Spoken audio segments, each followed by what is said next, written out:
Thank you guys for tuning in to episode 0 of You Make It Happen. Yes, there is such thing as episode 0. This is your sneak preview, the sneaky peeky of You Make It Happen, which is a podcast about trauma, travel, food, and pretty much everything in between, which covers what it sounds like, which is pretty much all of life. It's full of trauma stories. It's full of resilience, shame resilience, healing, trauma healing, travel tips. And yes, I'll even include a travel tip in this little sneak preview towards the end of it. And all the good stuff that you came to hear in a trauma and travel related show. So stay tuned. So what is this show about? It's about a lot of trauma stories, and I want to be clear that it does contain trigger warnings. I try to include those, not knowing what everybody's triggers are. I can only include so much as far as I understand it to be a trigger in advance, and so I try to provide trigger warnings as far as I know, if there's like suicidal ideation, suicidal attempts, anything along the lines of overt trauma, childhood abuse, things like that I understand to be triggers for myself or other people, then I include trigger warnings. So there are stories to that effect, and episode 1 contains stories to that effect as well, and there is a trigger warning, a big one in episode 1. I also include a lot of book recommendations, and episode 4 is by request. I have an episode about how to find a good therapist, a good enough therapist specifically, and also contains book recommendations because I understand that therapy may not be accessible for everybody, and for those that it is, it can be difficult even finding a good therapist, let alone a good enough therapist. Or it can be difficult finding any therapist, let alone a good enough therapist, I should have said. That's to be clear.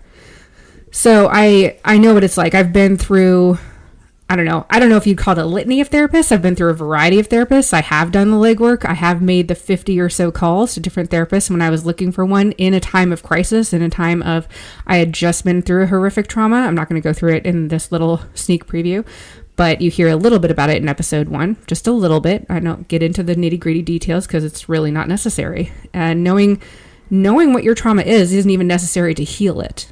Yeah, I don't know if you know that, but knowing what your trauma is not necessary to heal it.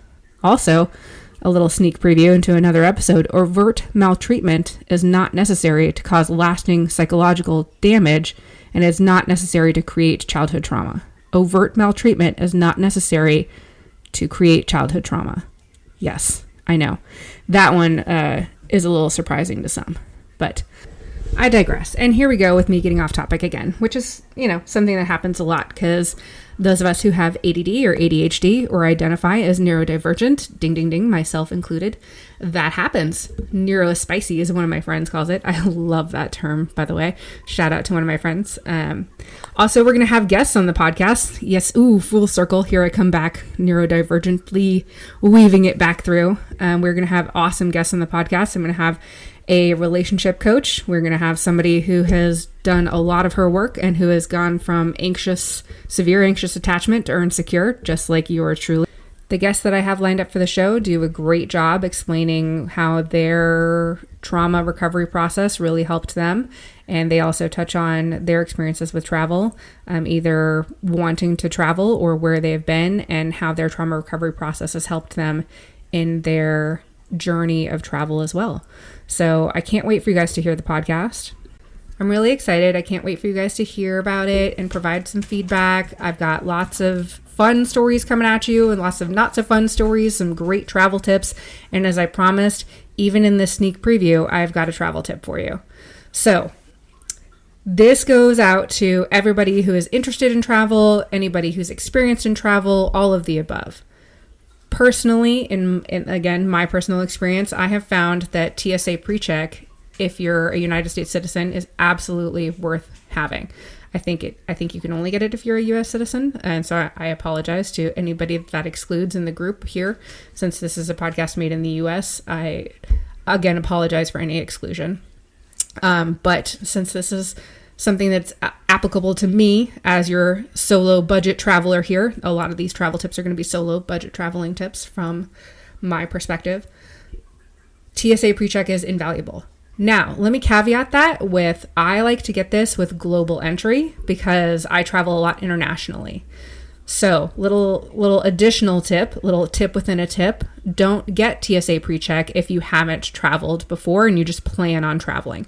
Wait until you start traveling and then see, oh, okay, I'm going to travel 3 times a year, 4 times a year, or I'm going to travel twice a month, or I'm going to travel twice a year. See if it's worth it to you, because it's not free. I think it's like $85 for TSA PreCheck and $100 for global entry. Personally, I find global entry to be worthwhile because it automatically includes TSA PreCheck. It lasts the same amount of time, I believe, 5 years, and I get global entry in addition to TSA PreCheck, which basically expedites you through the process of customs when you're returning to the US after being abroad. So, can't recommend global entry and or TSA PreCheck enough. It is absolutely worth the money. Again, if you're traveling on a super cheap budget and you're willing to wait in the lines and you're willing to sacrifice that time at the airport, then go for it. Personally, for me, this is one of those areas where I will come up off the money just a little bit. And I mean just a little bit because I'm a super budget conscious traveler, and pay for the global entry and or get it with a travel credit card. I used to have a better paying job, and then I used to have more travel luxuries. And so I got spoiled with global entry and TSA PreCheck, and one of my friends even introduced me to lounge access, and I was like, whoa, this is the life. If anybody have ever seen the movie In Bruges, oh god, I love movie references, which is one of the reasons I love Brene Brown. But the movie In Bruges, there's one scene where Colin Farrell is at the pub, and he's talked his accomplice into going to the pub, and he's like, this is the life, and he's got a beer at the pub in Bruges, which he hates. I mean, who hates Bruges? If you ever look up Bruges, it's like one of the most picturesque, beautiful towns. One of my friends just visited there on her honeymoon. It's just gorgeous. The architecture and it's just beautiful. There's swans naturally. Anyway, I am so excited for you guys to hear the podcast. There I go again, ADHD squirrel, getting off topic. I'm so excited for you to hear this. My neurodivergence takes all kinds of fun, spicy turns. And the trauma stories are sometimes difficult, but I always try to provide trigger warnings every chance I get and to remember. And yeah, I'm just so excited. If you're interested in episode suggestions, go to missy.traveler on TikTok. I'm also Missy the Traveler on Instagram, or you can reach me on Facebook at You Make It Happen Podcast on Facebook. And we'll see you for episode 1. Thank you so much for listening.